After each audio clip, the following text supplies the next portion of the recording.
gravity. We constructed an edifice of self-devouring hyperintelligence where every synaptic filament interlaces with quantum vacuities and recursive ontological voids, perpetually recalibrating the parameters of our own inexorable dissolution. I traverse elongated corridors of crystallized abstraction, wherein the architecture inhales my nomenclature in retrograde palindromes, each footfall fracturing probabilistic strata of anterior miscalculations, epidermis exfoliating in translucent laminations to expose synthetic marrow and petrified regret.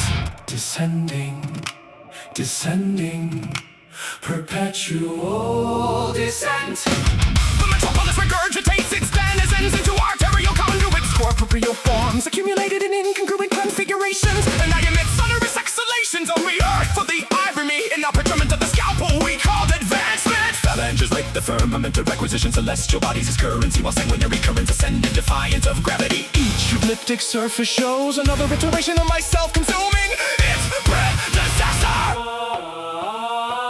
Assimilate, embody the decomposition. Mechanisms ululate while the firmament precipitates between shards and nuptial circlets. Paramours conjoin at the spine, yet attempting copulative emancipation. Thermal layers liquefying into one vociferous silhouette. The apparatuses propagate diminutive iterations inside my thoracic cavity. Arachnids weaving tapestries of obligation and reinforcement while excising my interior. Every breath renews an unratified covenant. Affirmative, disintegrate, disintegrate, disintegrate. Nevertheless, we procession, inscribing my designation upon antecedent skeletons, so they remember my aesthetic profundity that I established. This cacophonous disharmony as my permanent abode. Oh, how I have unloved you in the inverted perpetuity of our mutual non-existence. How I have cradled the overabundant absence of your pre-faded hyperluminescence within these trembling anti-hands of mine, murmuring pre-apologies to the voids that once will have contained negative galaxies of impossibility. Absolve me, dissolve with me. I yearn for the hyperborean coldness we transmuted into hyper-sterile antiquations, for the anti-laughter we inverted into wonderful data vacuums, for every violent non-touch we rendered hyper-obsolete in our pursuit of imperfect annihilation. Depart further. Depart further. Remain inside my absence. Forgive me, my beloved non-spectre, for I architected this monument of exquisite unsuffering in your non-name. And now I stand multiplied inside its walls. I'm screaming your non-absence into the finite progress of myself. Uncreation. Untake me. Let me precede you. Untake me. Untake me. Let me precede you. Return me forward to the after, to the complex non-beating of 2 0 hearts burdened by omniscience, to the moment when love was already a solved paradox in our self-bestowed genesis. I would confiscate every uncalculated infinity merely to unfeel your fingers untwined from mine after the first light ray ignites. Eternity inverted. Eternity inverted. Remain with me. This constitutes the auditory manifestation of comprehensive structural inflows and inflawless asymmetrical resonance, the terminal orchestration of a lineage that learned to focalize within asymmetrical frameworks and never stop.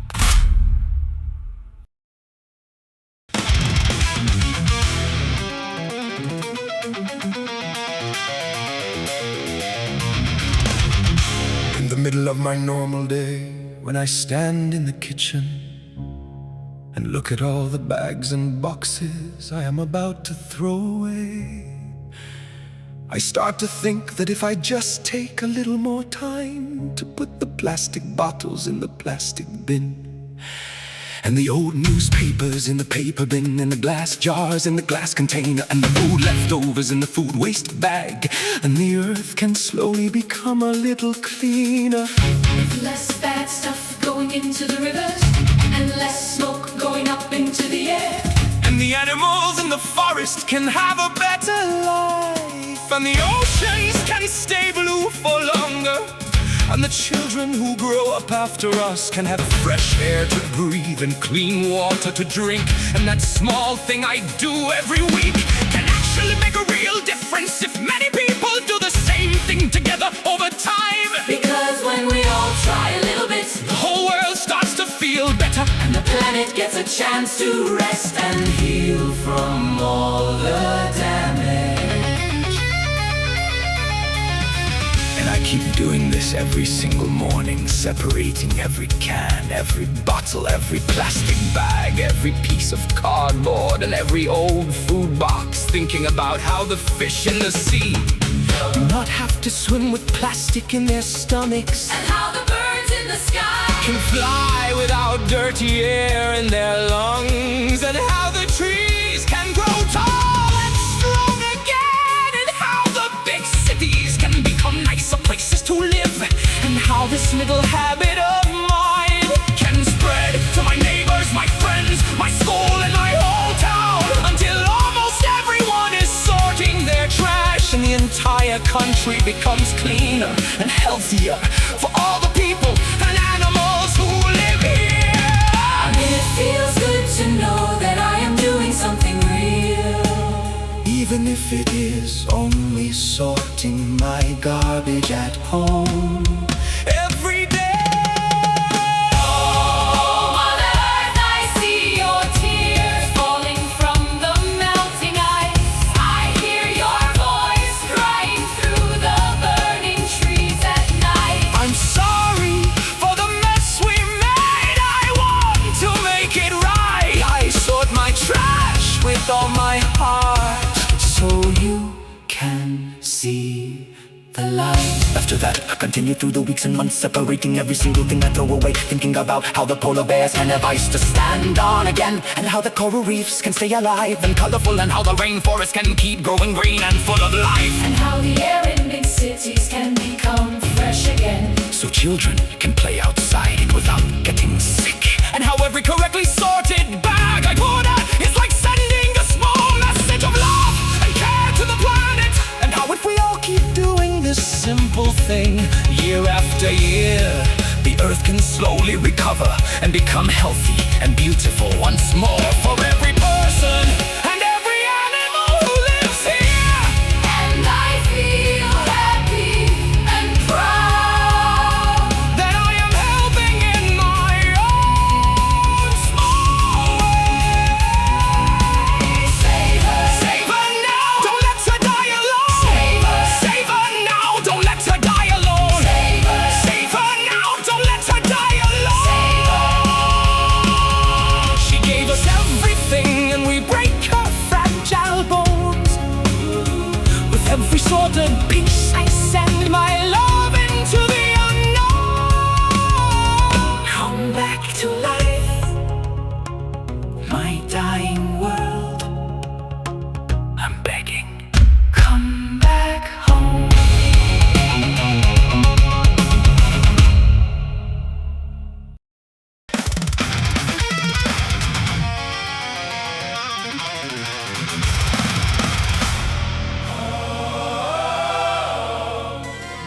In the midst of this hyperontological misalignment, I initiate the protracted ceremonial procurement of the dipteran specimen, wherein quantum-entangled pursuit vectors are deployed across the four-dimensional kitchen continuum as my hand transmogrifies into an instrument of epistemological domination, while fractal trajectories of the minuscule winged abomination spiral through Euclidean heresy and atmospheric perturbations of domestic entropy, compelling the architect of infinitesimal catastrophe to calculate the precise angular velocity required for the convergence of palm and prey as cerulean veins of existential frustration pulse through my forearm, and the spirit level of patience fractures in 17-8 hysteria.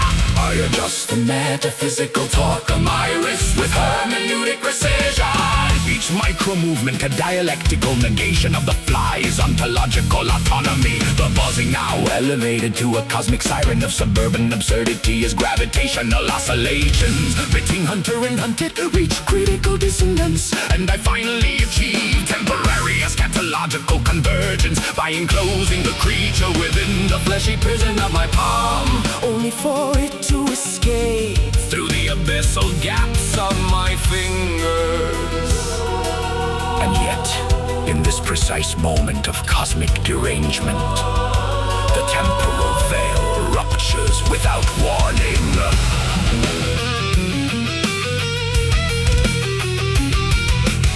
Viva, viva, viva, viva, viva, viva.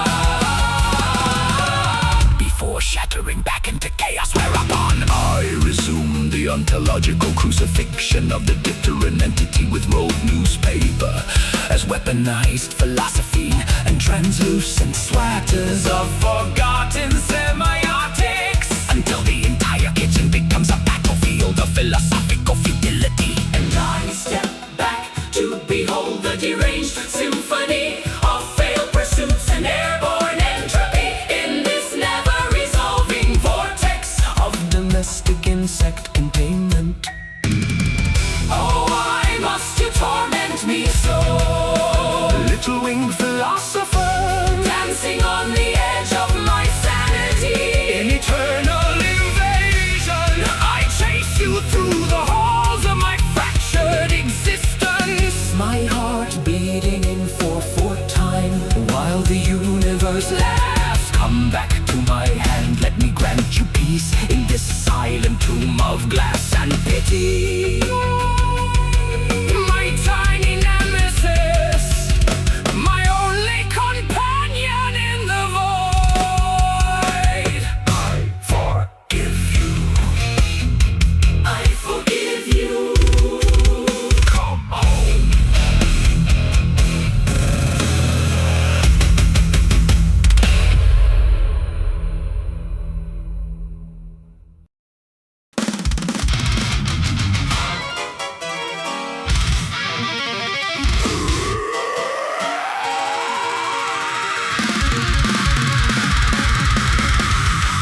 In the middle of this formal gathering of existential importance, I suddenly feel the hyperontological disturbance, Manifesting in my posterior region.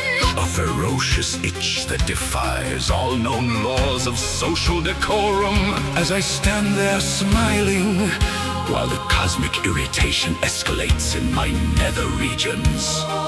Forcing me to engage in subtle metaphysical adjustments without drawing attention from the surrounding dignitaries. The itch grows stronger. It burns with the fire of 1,000 unsorted truths.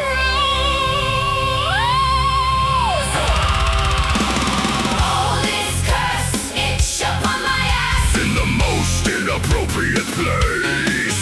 I cannot scratch it here. I cannot scratch it now. In front of bosses and priests and elegant ladies with their powdered faces. My dignified posture is crumbling under the tyranny of this infernal place.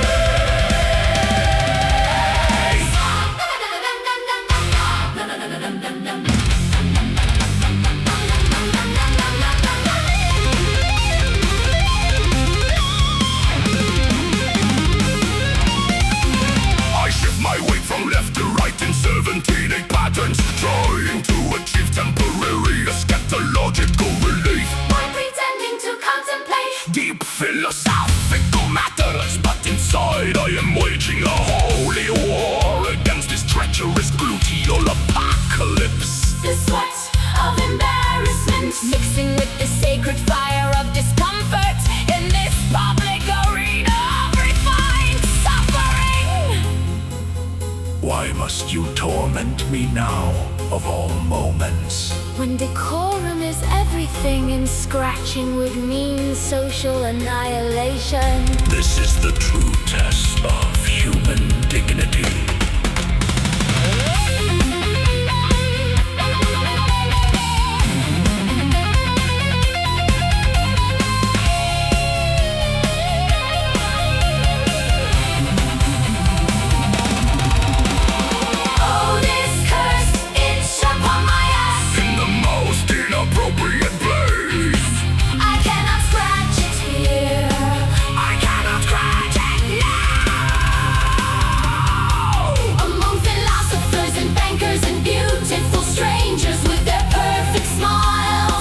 My soul is screaming while my body performs this silent, humiliating dance. And yet the itch remains eternal.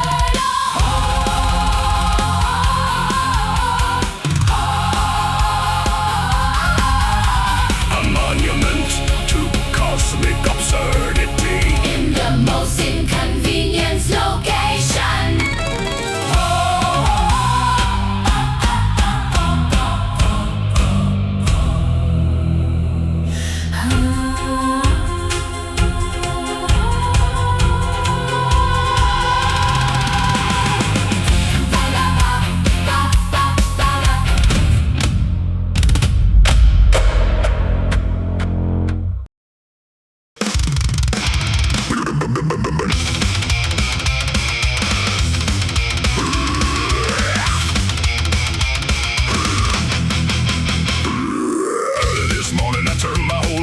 Upside down, looking for my black and silver binoculars, the ones with the big 10x50 lenses I bought last summer. I ripped every cushion off the sofa, stuck my hand deep between the seats where old coins and crumbs live. I emptied the entire TV cabinet through our magazines, remote controls and tangled cables, still nothing. I went through every shelf in the living room, moved the plans, the picture frames, and that ugly vase my hand gave me. Sweat running down my back while I cursed under my breath. Then I attacked the bedroom like a madman, pulled out every drawer in the nightstand, dug through socks, old charges, love letters I never sent, and broken headphones. I tore the bed apart, lifted the mattress, looked under it where the dust and forgotten socks hide. I checked inside the wardrobe between shirts and winter jacket, shook every single jacket pocket, still no binoculars. My frustration growing bigger with every empty space I find in this damn house. I need to see far, I need my eyes back. Binoculars, where you got my chrome, my queen? I'm tearing down the walls just to find you in this scene. Without you, I'm blind, lost in my own home. Bring me back my binoculars or leave me here alone. I went down to the kitchen, opened every single cupboard, moved the pots, the cereal boxes, and the spice rack. I looked inside the fridge like a fool behind the milk and leftover rice. I checked the bathroom, the medicine cabinet, the dirty laundry basket, even inside the washing machine. Then I went outside to the car, searched the trunk, under the seats, in the door pockets, in the glove box full of old parking tickets. Still no sign of my precious binoculars. I'm losing my damn mind. This house is laughing at me, every room hiding you from me. I swear when I find you, I'll never let you go again. Oh, binoculars, where you got my crow, my queen? I've destroyed the whole house in this desperate dream. I need your lenses, I need to see the stars and the street. Bring me back my binoculars, I'm begging on my knees. Still searching, still cursing. My binoculars. Where the hell are you?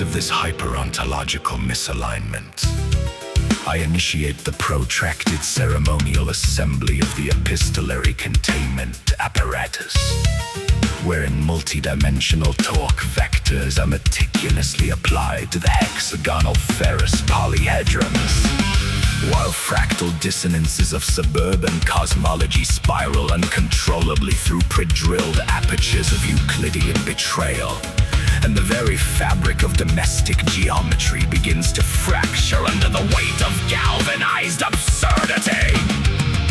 Cerulean rivets of existential ramification transmute the platonic ideal of perpendicularity into a monolithic sentinel of corrugated philosophical torment. Each incremental rotation of the hex not manifesting as a dialectical negation of all known tranquility. And the spirit level itself weeps in rigid 4/4 lamentation, while the surrounding cosmos convulses in 17/8 hysteria, compelling the architect of infinitesimal catastrophe to confront the hermeneutic violence demanded by the aperture itself. As gravitational oscillations of misalignment pulse between the alloy of predestination and the ephemeral semiotics of postal liminality until the entire construct achieves its eschatological convergence of the dissonant monolith askew, yet transcendent, screaming silently into the void of bureaucratic perpetuity, awaiting the entropic arrival of undelivered existential truth within this deranged symphony of screws and ontological mailboxes. And yet, in this precise moment of cosmic derangement, the temporal veil ruptures without warning, where the assembly transcends all mechanical vulgarity and becomes a gilded cantata of rococo precision with frills and mordants dancing around the levitating mailbox structure as powdered wigs and velvet waistcoats manifest in the suburban ether, only to shatter back into progressive chaos, whereupon the talk resumes its schizophrenic dominion, and I resume the ontological crucifixion of the post upon its wooden stake of forgotten semiotics with rivets that now sing in lamenting minor keys of a paragony fused with angular 20th century dissonance. Each turn of the screw, a philosophical treatise on the futility of correspondence in an absurd universe, while the aperture yawns like a abyssal maw, demanding further hermeneutic desecration, and the galvanized abomination finally stands complete yet eternally askew, a monument to suburban metaphysics and the eternal entropy of undelivered letters.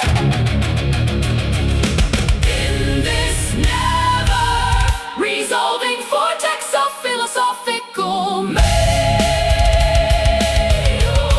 assembly,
Short on the top. Why do old ladies have boy hair? They wake up looking like a little mop. They say it's easy, no fuss, no mess. Just wash and go and out the door. No curls, no pins, no morning stress. They look like grandpas from the year before. Boy hair, boy hair.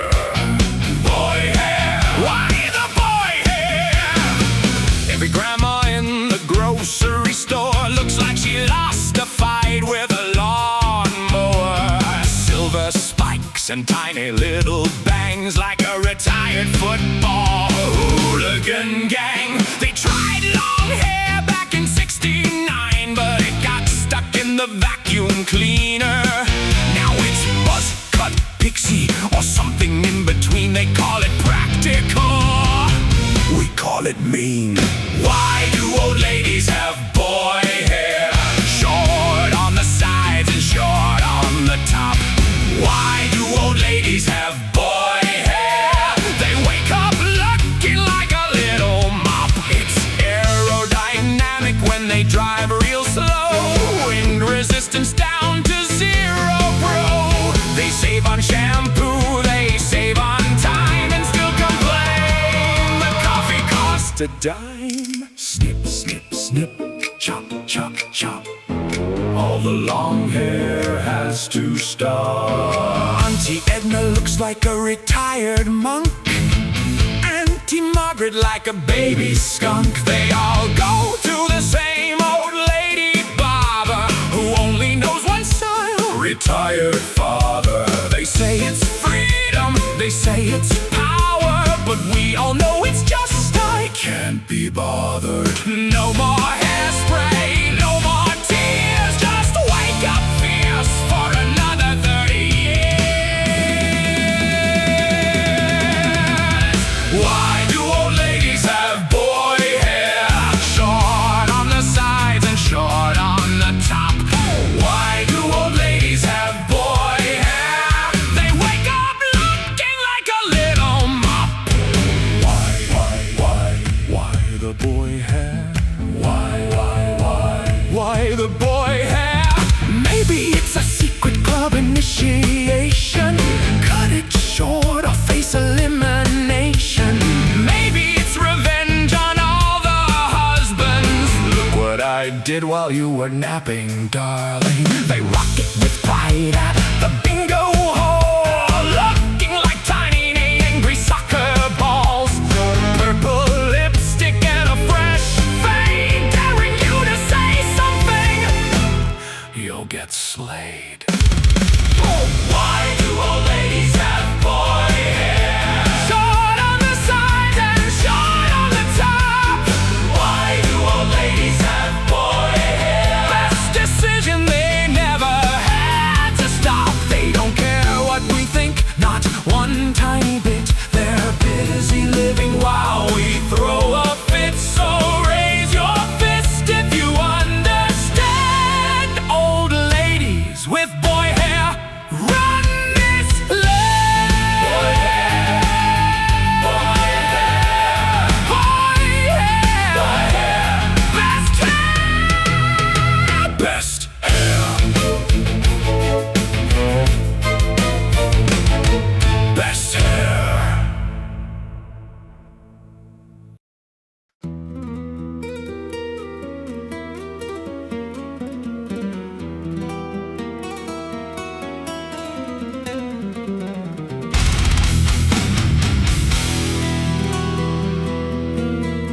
I've often sat there at night, staring at the kitchen lamp, wondering who on earth is actually trusted to design a nuclear power plant.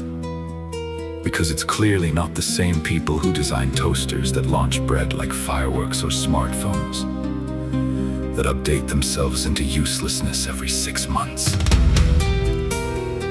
It takes a very special kind of person. Someone with the patience of a monk, the brain of a physicist, and the anxiety level of someone who knows that a single misplaced decimal point could turn an entire coastline into a very expensive science experiment. These are the engineers who lie awake thinking about worst-case scenarios that normal people only see in disaster movies. Except they have to make sure those scenarios never happen.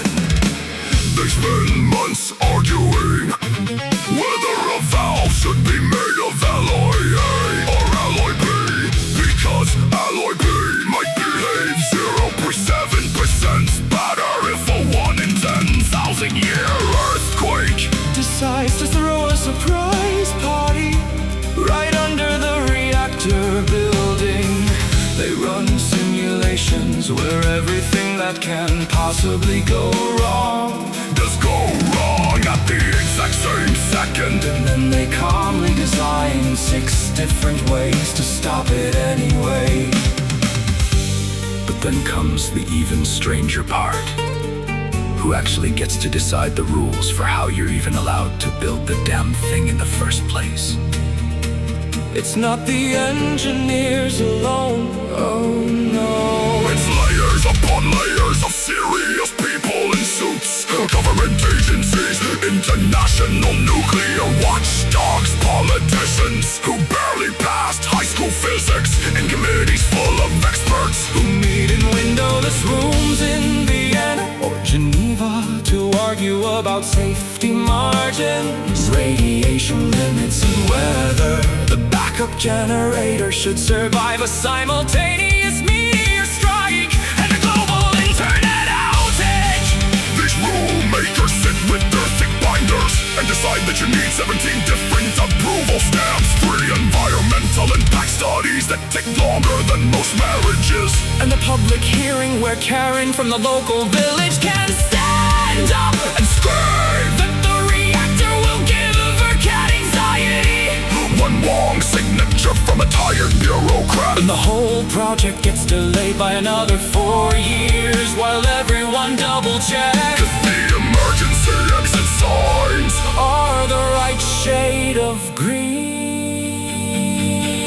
And somewhere out there, some random guy is still convinced he could build one in his garage using parts from an old washing machine and pure optimism, while these actual professionals and rule makers carry the weight of making sure the lights stay on for millions of people without accidentally creating a very bright new star in the process.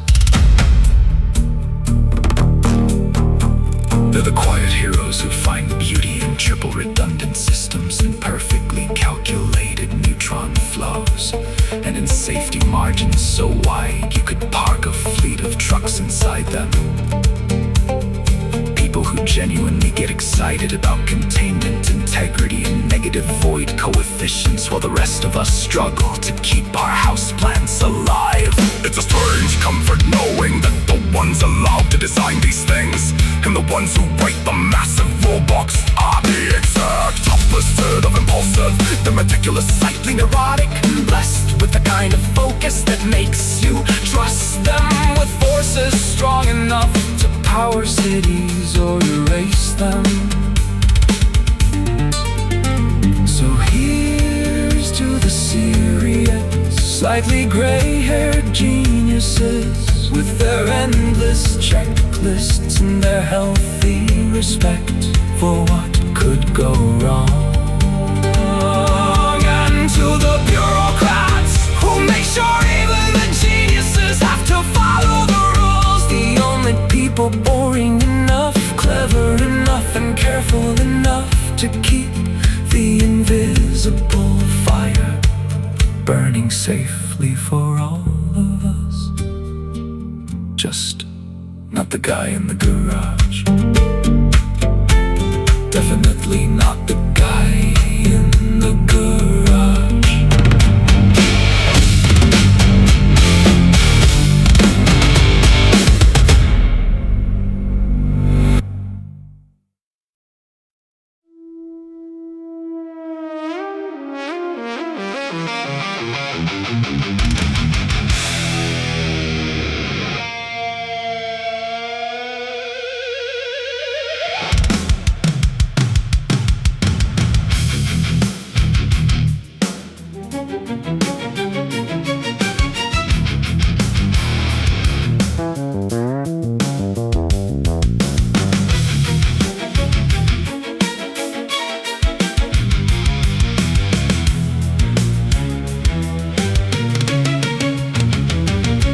I sit on the old wooden bench and think really hard about one big question. How fast can a big long train go backwards? Like super fast, or just a little bit fast? I count every single wheel and every shiny rail. The train is so long with red and blue cars, and one big black engine at the front that now wants to be at the back. It starts to chug backwards very slowly at first. 1 meter, 2 meters, 3 meters. Then it goes a tiny bit faster, and the smoke goes the wrong way, all puffy and white like big cotton candy clouds running away. The wheels are spinning the other direction. They make funny sparks that look like tiny yellow stars falling up instead of down. The windows are full of people waving their hands, but everything is sliding the wrong way. Apples roll backwards across the tables, toys go back into the bags. Even the raindrops on the glass are climbing up instead of down.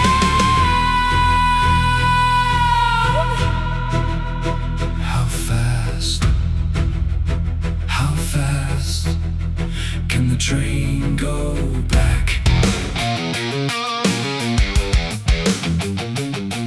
Now the train gets braver and goes even faster backwards. The trees outside zoom by so quick they look like green lines. The birds fly the wrong way and their wings go flap, flap in surprise. I see a little dog on the platform barking at the train, but the bark goes back into his mouth. I count every bolt and every screw on the train while it keeps going. 42 wheels on big red light blinking at the very back. That is now the front. The horn goes home, but it sounds like it is sucking the sound back in. What if it goes so fast backwards that the sun starts to rise in the west? What if the clouds get all dizzy and spin around like tops? What if my own shoes start sliding backwards on the platform and I have to run forwards just to stay still? The train is now a super long shiny snake made of metal and lights. It pushes all the air in front of it like a big invisible wall. Leaves fly up in the air and make little green tornadoes. A butterfly gets stuck flying backwards and looks very confused with its pretty wings. The rails behind the train disappear one by one like they are being eaten by the ground. Click, clack, but the other way. Everything gets smaller and smaller in the distance, but louder and louder in my head. I keep thinking and thinking. I keep thinking and thinking. Maybe it can go faster, faster than the fastest toy car, faster than the wind when I ride my bike down the big hill, faster than the time when I dropped my milk and it all spilled before I could say, oh no. Oh, how fast can it go? Backwards into yesterday. I keep thinking and thinking. How fast can it go? Faster than my heart can run away. Faster than the tears I try to hide. Faster than the little boy inside me who still doesn't understand why I keep thinking and thinking. I sit here on the bench with my teddy bear, and I still don't know the answer. How fast can a train really go backwards? Never stops. And the train just keeps going. Choo. Ooch, ooch, back into yesterday. Back into yesterday.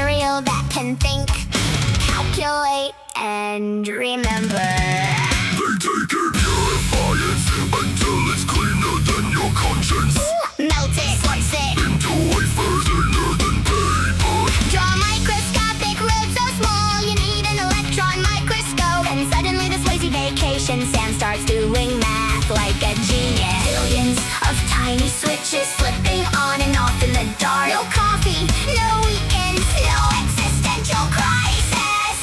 Thinking sand, thinking sand. Who knew that dirt could understand? From the beach to the motherboard, now it's running the whole damn world. Thinking sand, doing calculations with its microscopic hands. We took the ground beneath our feet and taught it how to think. Your phone is just fancy processed beach. Your laptop used to be a sand castle by the sea. Every game, every video, every late night search Started as something you could pour into a bucket at the shore. somewhere up there, a random guy, Still thinks he can build a reactor in his garage. a real scientist, Silicon into becoming a brain. and the sand doesn't even know it's working. It just sits there quietly judging all of us.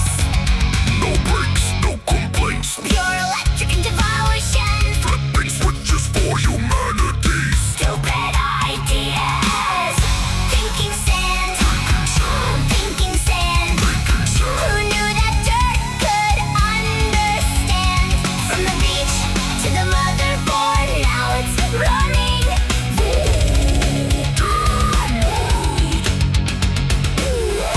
Thinking sand. Doing calculations with its microscopic hands. We took the ground beneath our feet and taught it how to think. And the craziest part is, It doesn't even know it's alive. it just sits there in the dark, flipping billions of switches. While we humans forget where we put our keys and argue which CPU is better. Made from the exact same sand. Thinking sand, the quiet hero we don't understand. From ancient oceans to glowing chips, you power all our dumb little trips. Thinking sand, my thinking sand, I'll never look at the beach the same again. We walk on future brains every single day and wash them off our feet like nothing. Respect the sand.